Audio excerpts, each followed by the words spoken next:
Rose Martinez places her hands on the client's shoulders and freezes. The voice belongs to Trent Morrison, the boy who carved Pudgy Rose into every desk in their high school classroom. His dark glasses hide eyes that once burned with cruelty, now clouded by recent blindness. The therapy room fills with his expensive cologne, mixed with her sudden fear. His appointment card shows 48 hours of sessions remaining. Before we begin, tell me where you're listening from, and tap subscribe so you never miss a story. The Earthiox is here early, Sarah whispers through the doorway. Does he seem impatient or demanding? He's polite, but keeps checking his expensive watch. Rich clients always worry about wasting time. The afternoon sunlight streams through gauze curtains, casting soft shadows across the therapy room. Rose feels the familiar texture of clean cotton sheets between her fingers. She hears the distant hum of traffic mixed with gentle meditation music playing from hidden speakers. Her reflection in the mirror shows a woman who has learned to find peace after years of pain. Sarah closes the appointment book with a soft thud. Rose remembers the day Trent carved Pudgy Rose into their shared biology desk during senior year. He posted photos online with cruel captions that spread through their entire school like wildfire. The humiliation followed her to graduation and beyond, shaping how she saw herself for decades. The Morrison Industries CEO lost his sight 3 weeks ago. What happened to cause such a sudden change? Car accident on the Pacific Coast Highway. He specifically requested our most experienced therapist. Rose feels her heart racing as memories flood back with crystal clarity. The scent of chalk dust and teenage cruelty fills her mind like a toxic cloud. She touches the small scar on her palm where she once gripped a pencil too tightly during his taunting. 25 years have passed, but some wounds never fully heal despite all her training in forgiveness. The appointment reminder chimes twice from her phone.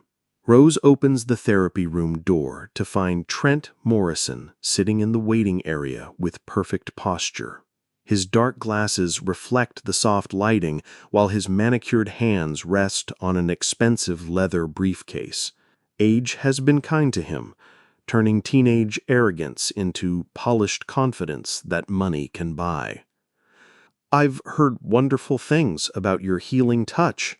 I try to help people find peace through therapeutic massage." The room feels smaller, with his presence filling the space like expensive cologne mixed with old pain.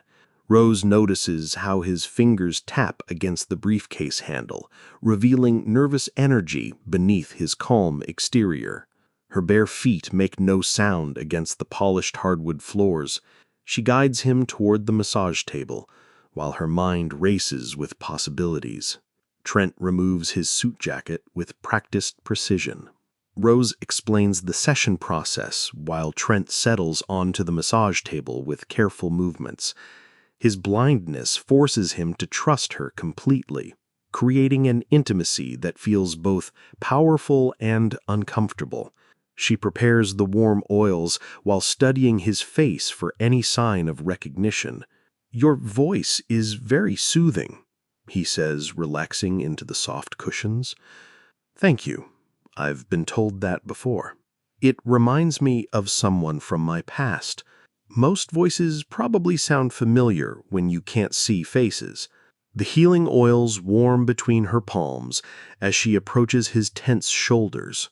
Rose feels the heat radiating from his skin and notices how his breathing changes when she moves closer. The meditation music plays softly as afternoon light fades through the curtains. Her hands hover just inches from his neck, trembling with 25 years of suppressed anger and newfound power. She places her palms against his bare shoulders. Trent Morrison lies face down on the massage table, completely vulnerable and unaware of Rose's true identity. His expensive watch ticks quietly on the side table next to his dark glasses and Italian leather wallet. Rose begins working on the knots in his shoulders, feeling the tension he carries from running a billion-dollar empire. "The stress shows in your upper back," she observes professionally. "Running a company takes its toll on the body. When did you first notice the muscle tension?" "Probably around the time I lost my sight." His skin feels warm under her skilled hands as she works through years of accumulated stress. The scent of eucalyptus oil fills the air, while soft instrumental music masks the sound of her quickened breathing. Rose notices how his body responds to her touch, relaxing despite his obvious discomfort with dependency. She remembers being 15 and crying in bathroom stalls because of his cruelty.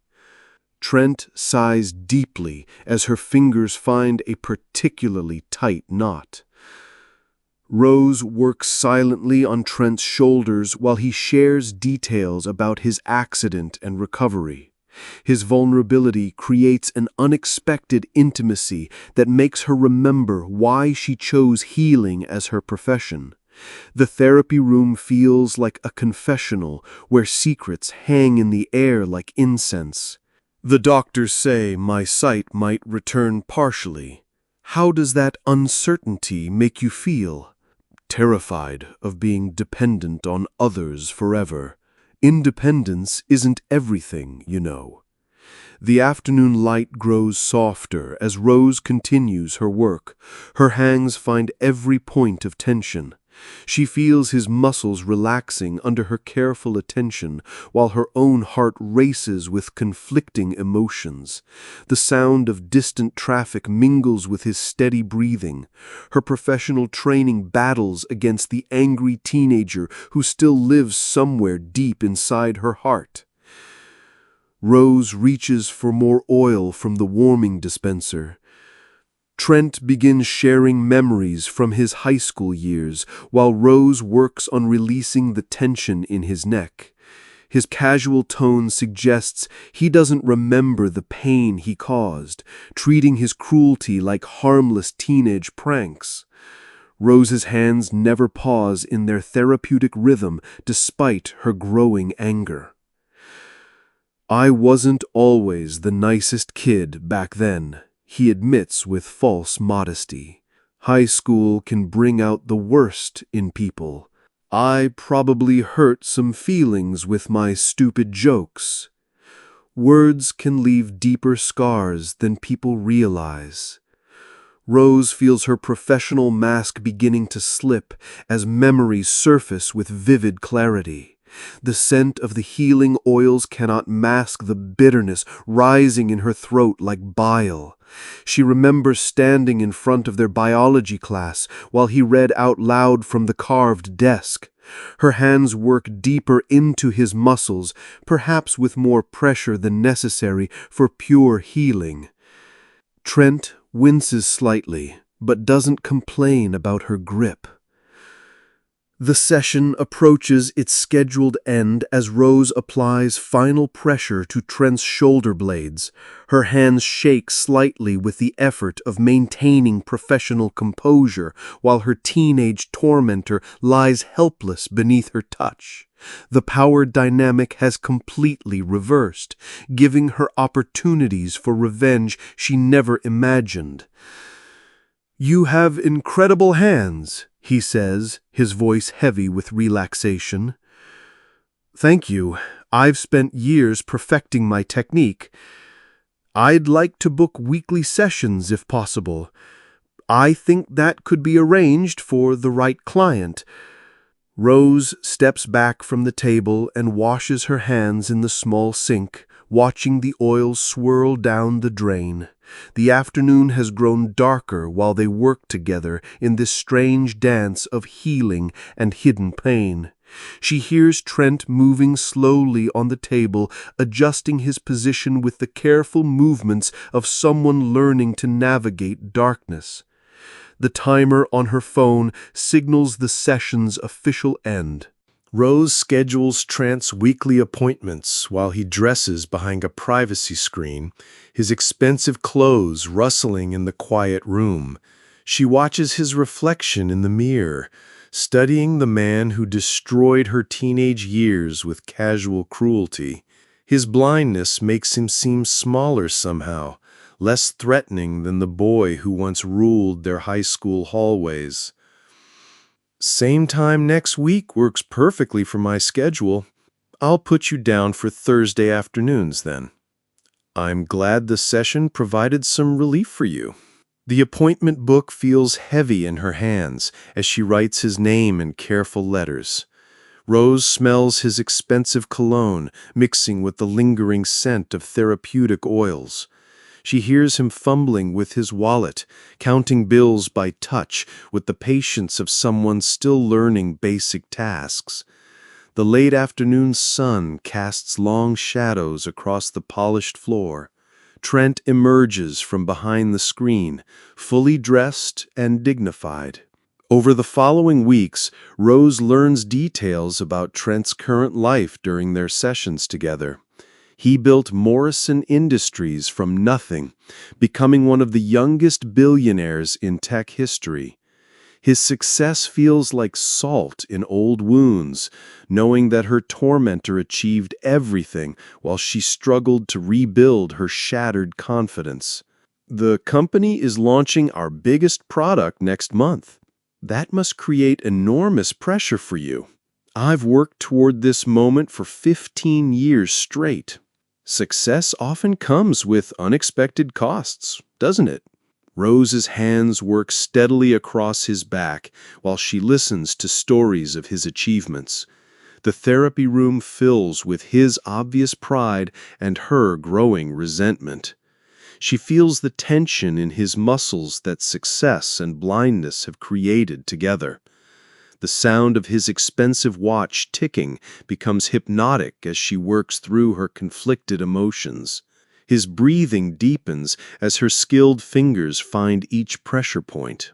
Rose begins incorporating subtle reminders of their shared past into their conversations, testing whether any memories surface.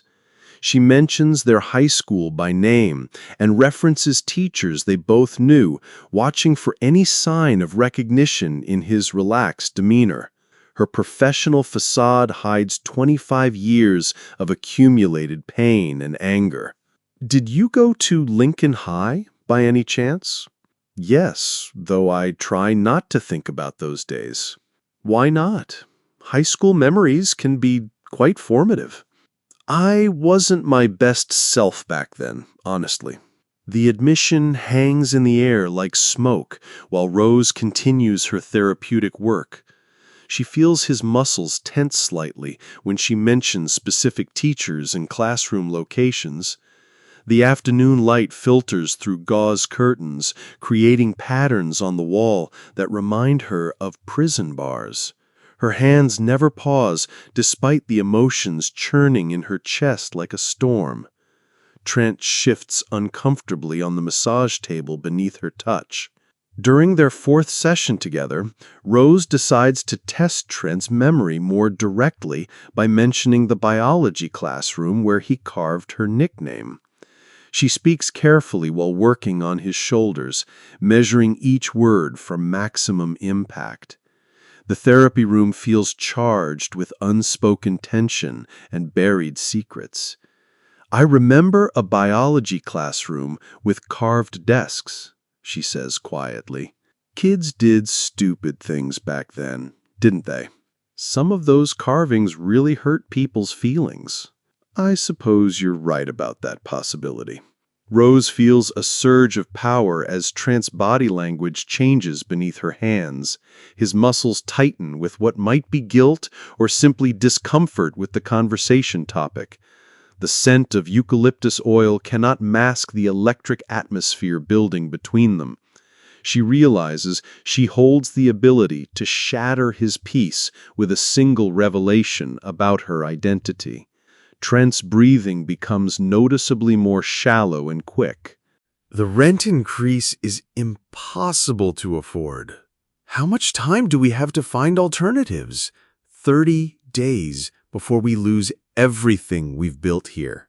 There has to be some solution to this problem. The familiar scent of lavender and healing oils feels bittersweet as Rose surveys her sanctuary. Afternoon sunlight streams through windows she may never see again.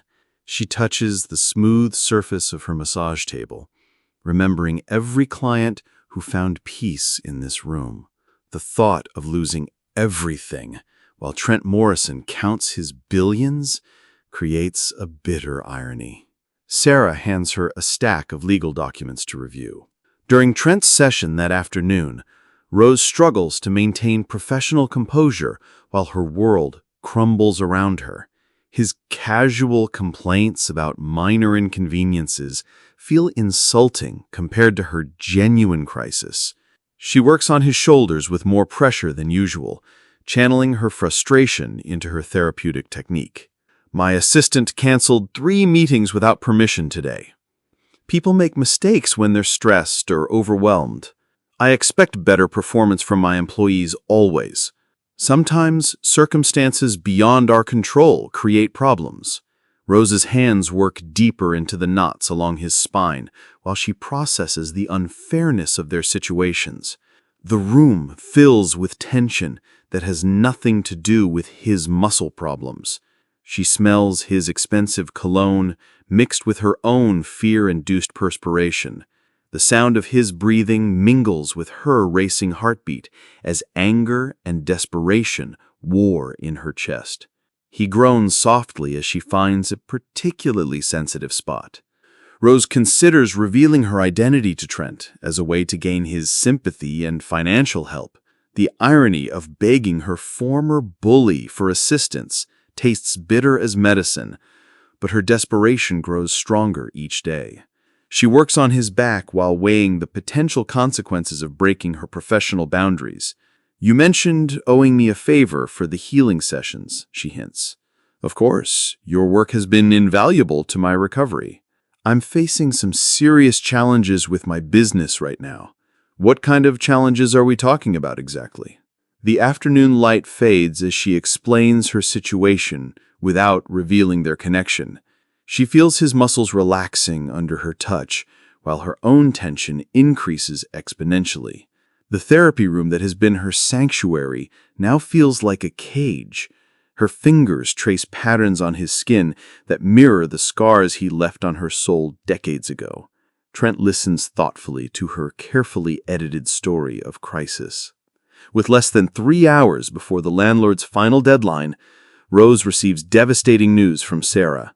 Their last potential investor has withdrawn support, leaving them with no options for saving the healing center. Rose works on Trent's final scheduled session, while her career dissolves like sugar in rain. "The bank rejected our loan application this morning," Sarah whispers desperately. "What about the community fundraising campaign we started? We raised less than 5% of what we need.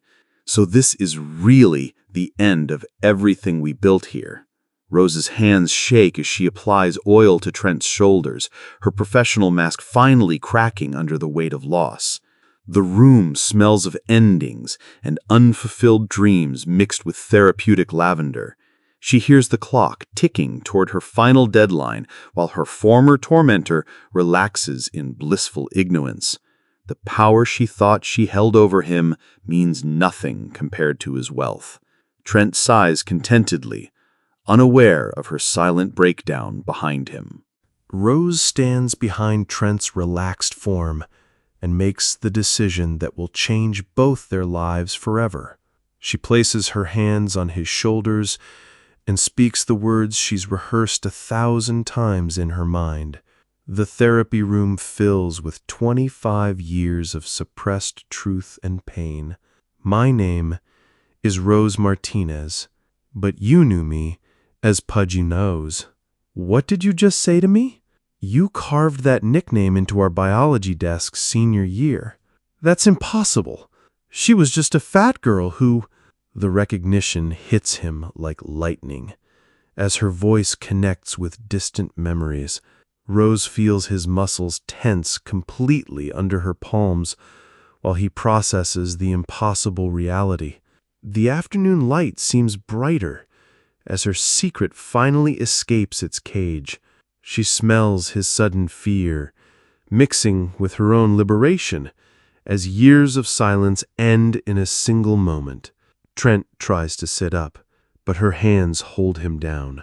Rose explains how his teenage cruelty shaped her entire adult life, while Trent lies frozen beneath her touch. She describes the years of therapy, the struggle to build confidence, and the daily battle against the voice in her head that still whispers his cruel words. Her professional composure dissolves completely as decades of pain pour out. "You destroyed my self-worth with your stupid joke. I was just a kid making a harmless prank." "Harmless? I considered ending my life because of you. I had no idea it affected you so deeply." The room fills with the weight of confession as Rose continues working on his shoulders despite everything. Her hands maintain their healing rhythm, even as she speaks words that could destroy them both. The scent of eucalyptus oil cannot mask the raw emotion crackling between them. She feels his body trembling under her touch as he grapples with the magnitude of his past actions. Trent's breathing becomes rapid and shallow, with obvious panic. Rose reveals her plan to expose their connection publicly unless Trent provides the funding to save her healing center. She explains how his reputation would suffer if people learned he was receiving therapy from someone he once tormented. The power dynamic shifts completely as she holds his future in her scarred hands. One phone call to the media ends your carefully crafted image. You're talking about blackmail and extortion now. I'm talking about justice and consequences for your actions.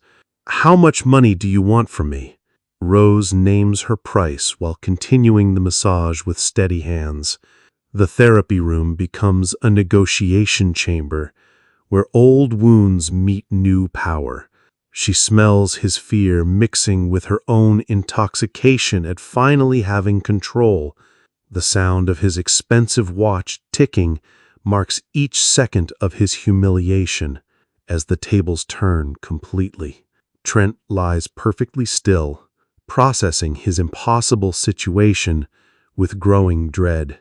Instead of following through with her threat, Rose makes a different choice that surprises them both. She removes her hands from his shoulders and steps back from the massage table with quiet dignity. The afternoon light illuminates her face as she chooses healing over revenge, forgiveness over destruction. "I won't take your money or destroy your reputation." "Then what do you want from me after all this?" "I want you to remember that words have consequences. I'm sorry for what I did to you back then." Rose opens the therapy room door and holds it while Trent dresses with shaking hands. The healing center may close, but she's reclaimed something more valuable than money or revenge. She smells the lingering scent of therapeutic oils mixed with the sweetness of choosing the harder path. Her hands are steady as she watches him gather his expensive belongings. Some victories are worth more than gold or retribution. True power comes from choosing mercy over vengeance. Trent walks slowly toward the exit without looking back.